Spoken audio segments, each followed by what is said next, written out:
The story begins as Prince Adam recalls his homeworld, Eternia.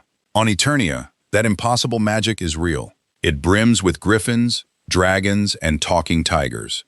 Floating islands hang in Eternia's sky. At its heart stands ancient Castle Grayskull. Its power can make a man mighty as a god. That power is sealed inside the Sword of Power. Legend says a hero will one day wield it. The sword stays locked within the castle. The wise sorceress guards the blade in Grayskull. The narrator is Prince Adam, heir to Eternia. As a boy, Adam never wanted to fight. The other children mock him as small and weak. The man-at-arms Duncan drills the palace children hard. Duncan warns there are no parades for cowards. His daughter Teela trains sharply beside Adam. King Randor forces his son into a real duel. Randor coldly commands the boy to defend himself. His father says, "This world has no place for weakness." Duncan lifts Adam up and tells him to stand tall. Stand tall so your father sees a man. But Randor turns away without ever looking back. Teela insists she never thought Adam was weak. Then the children spot the sorceress in the sky. A sudden blast tears through the royal city. Monstrous invaders pour into the burning streets. Duncan warns the king that they are under attack. Flames swallow the palace as guards fall. The royal warriors clash with the attackers. A skull-faced warlock strides through the fire. His beast soldier fires a searing red beam. Adam and his mother flee through the chaos. Duncan swears no harm will reach the royal family. Duncan asks who taught little Teela to fear. He promises little Teela she has nothing to fear. But the enemy army is simply too many. A bigger army, he says, just means more targets. Trapjaw sneers at the weak palace boys. Duncan stays behind to hold the invaders off. Duncan faces a hulking, metal-jawed enforcer. The two warriors trade brutal, heavy blows. Young Teela watches her father struggle. The enemy's arm reshapes into a cannon. Trapjaw slams Duncan down hard. A blast leaves the commander broken and beaten. Teela drags her wounded father to safety. Duncan names himself commander of the Royal Guard. The villain tells Duncan that today he failed. A dark voice declares Randor's reign over tonight. The warlock says he lurked in the shadows. Now he steps into the light as Skeletor. Skeletor threatens to cut off the king's head. Randor swears Eternos will never truly be his. Skeletor answers that he wants the power behind it. Evil Lyn praises her master's cruel poetry.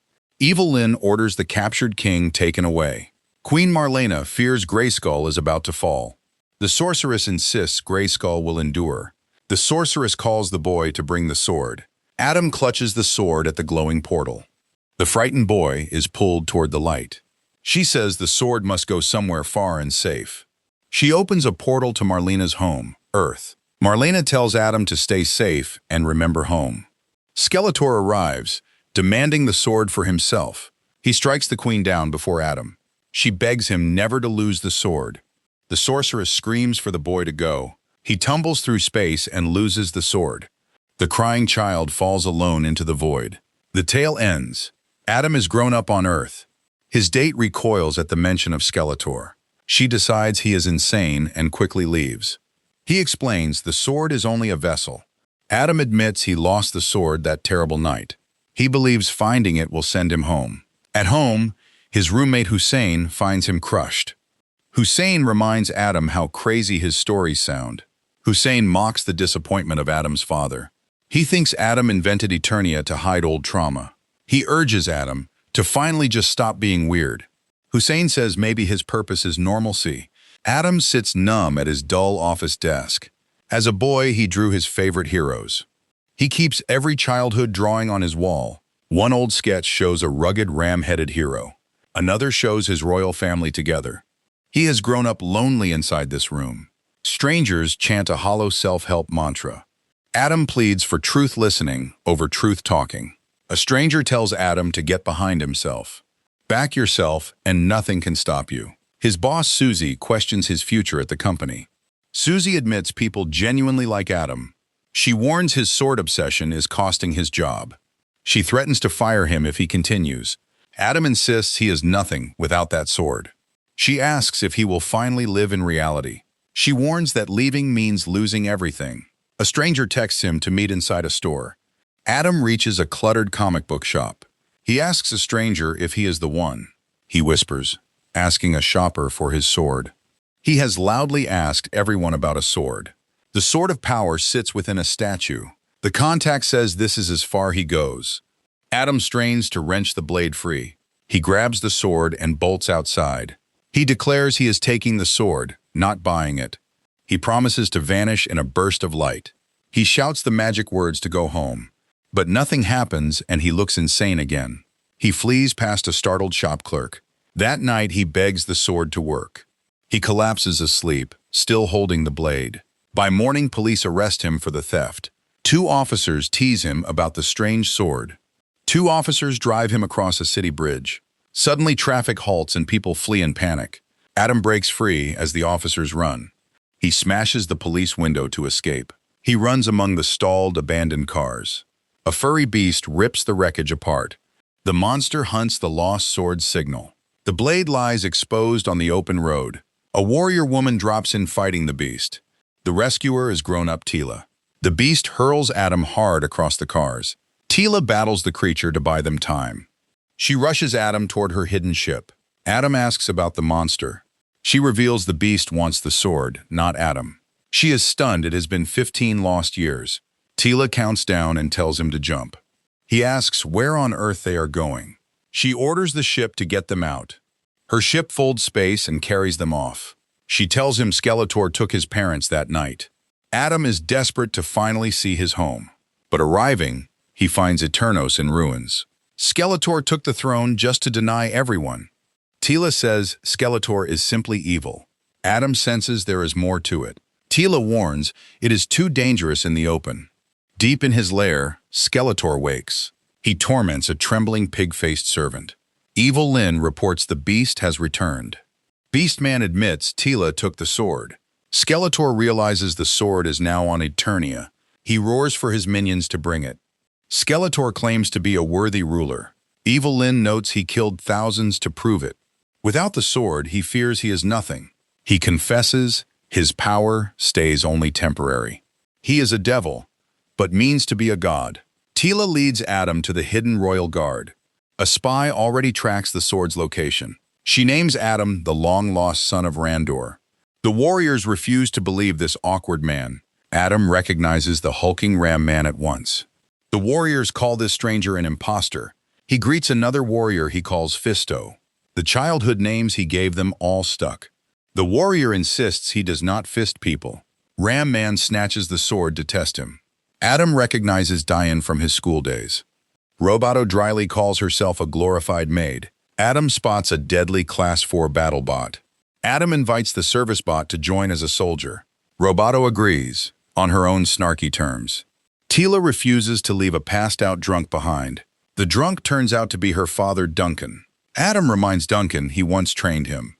Adam recalls Duncan berating him as a child. Duncan finally recognizes Randor's grown son. Trapjaw's forces raid the hideout for the sword. Duncan long ago reprogrammed Roboto to serve. Roboto once nearly shot Duncan's head off. The heroes recognize the metal-jawed Trapjaw. Duncan says anyone but Trapjaw could be beaten. Adam tries to talk his way out again. Adam tries to de-escalate the tense standoff. Trapjaw tells him to stop talking and fights. Trapjaw beats Adam toward the edge. A voice urges Adam to use the sword's words. The sorceress reminds him to say the words.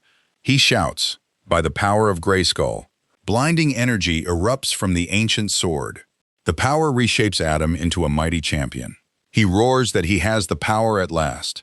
The warriors hail the champion of Grayskull, but more enemies keep pouring in. The transformed hero towers over the attackers. He tears Trapjaw's mechanical arm away. He blasts the remaining goons aside. Duncan cheers the move he once taught him. He marvels. He ripped the villain's arm. Duncan proudly confirms he saw it all. Skeletor rages that his minions keep failing. He screams that the sword belongs to him. He sends his fleet after the fleeing heroes. Enemy ships chase the heroes over red forests. A drunk Duncan offers to fly the ship. Lasers breach the hull of Teela's ship. The ship reports its hull is breached. She sends Adam out to fight on a sky sled.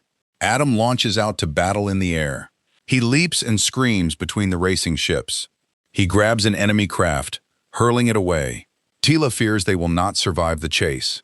The chase drags their damaged ship down. Teela wrestles the crippled ship through the sky. Adam is amazed at how well she can fly. Skeletor lines the captured heroes up. Skeletor demands the captives' total fealty. He vows to kill them one by one.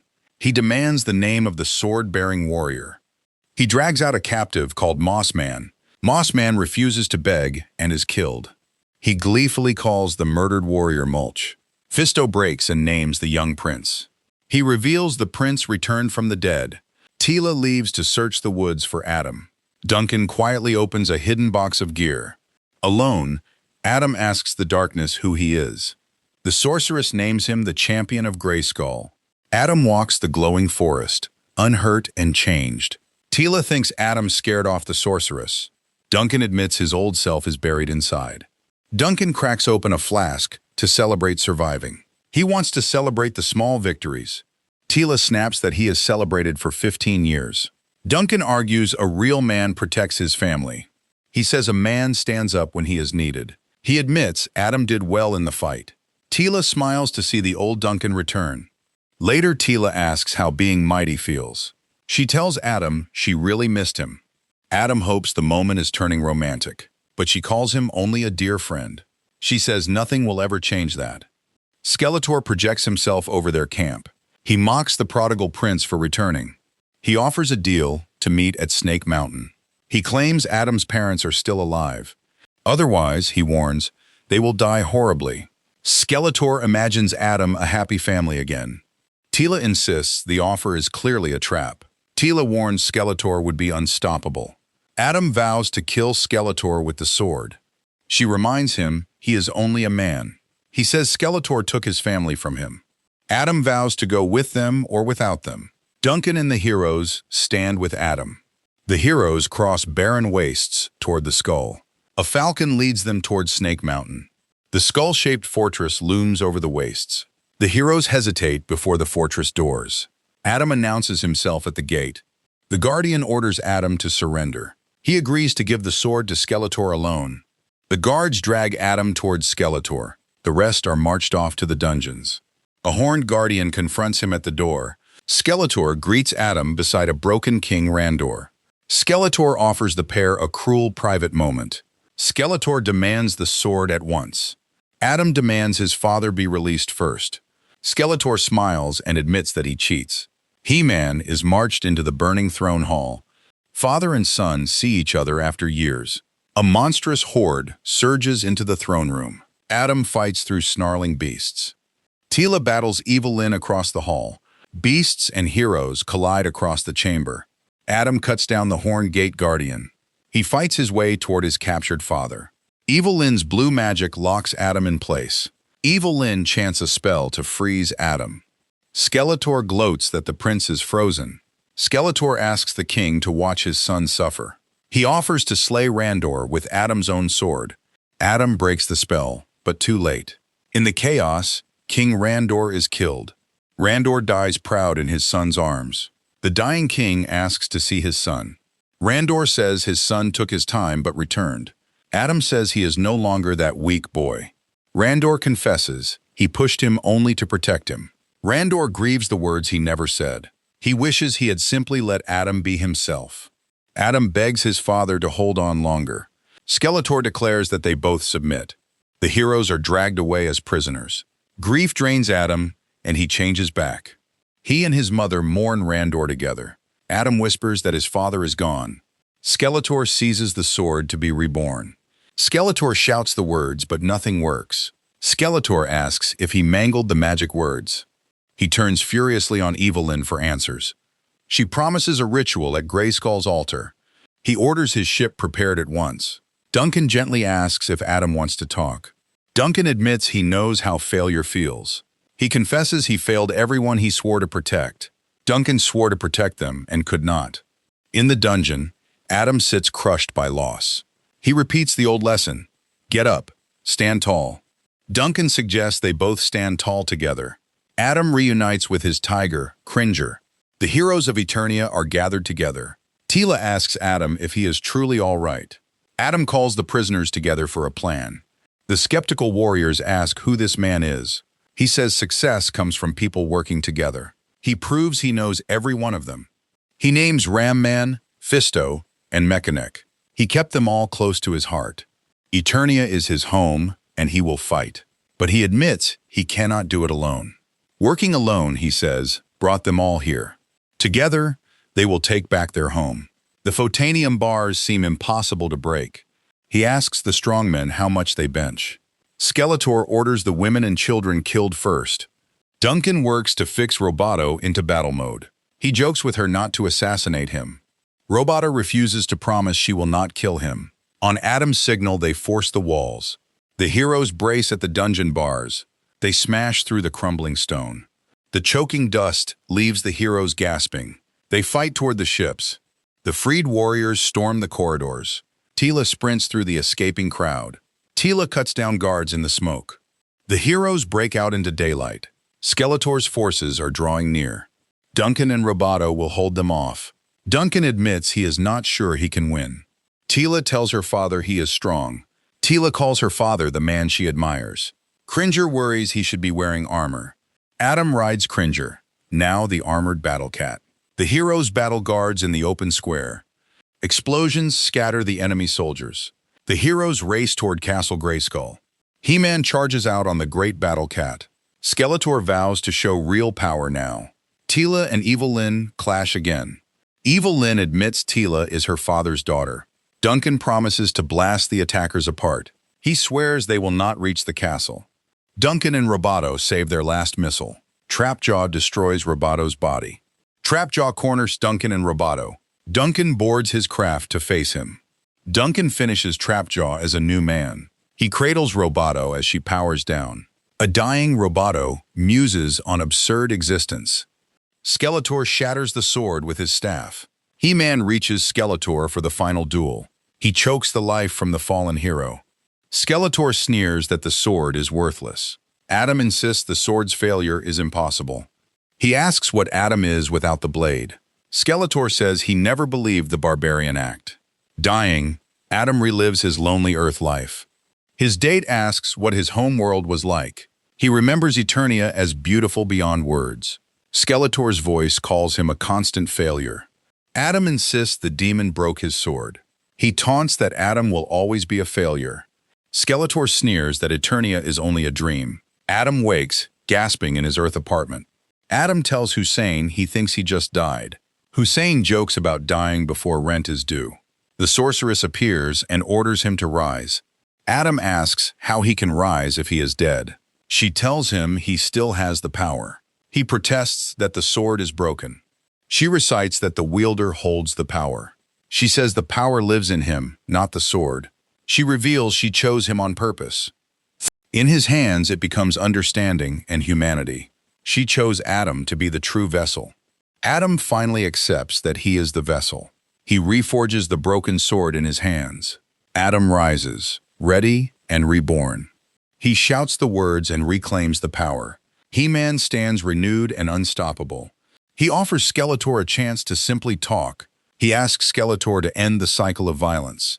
He begs the tyrant to finally do something right. Skeletor and He-Man circle for the last time. Skeletor swears no good hides inside him. Skeletor laughs and declares he is a villain. The two crash together in a furious duel. Skeletor jeers that Adam is too scared to strike. Adam says he simply prefers not to. He-Man hammers Skeletor with full force. Adam admits he was only pulling his punches. He-Man drives the Warlock backward. Teela and the heroes overwhelm Evil Lyn's forces. Skeletor snarls that the time for talk is over.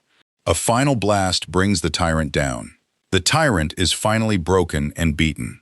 Teela helps a battered Adam back up. The heroes have finally won. The exhausted heroes gather in victory.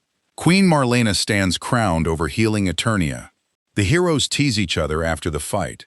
The warriors laugh over the battle they won. The reunited heroes celebrate their freed home. Duncan offers to talk whenever Adam needs. Teela admires the heroes from his old drawings. She asks if he ever named her too. Teela laughs at the name Warrior Goddess. Adam admits his own childhood name, He-Man. Adam finds it real, not the fantasy of a madman. Hussein thanks Adam for proving it was real. A distress signal comes from a distant village. It sounds like a job for He-Man. The heroes all know his secret already. The heroes walk their restored kingdom together. Adam transforms and rides out as He-Man. Orko says, "Muscles alone do not make a man." He bids the audience farewell until next time. In a stinger, Duncan comforts grieving Marlena. Far away, a warrior named Adora rejects her old name. The warrior Adora quietly refuses her old title. Finally, Evil Lyn recovers Skeletor's living skull.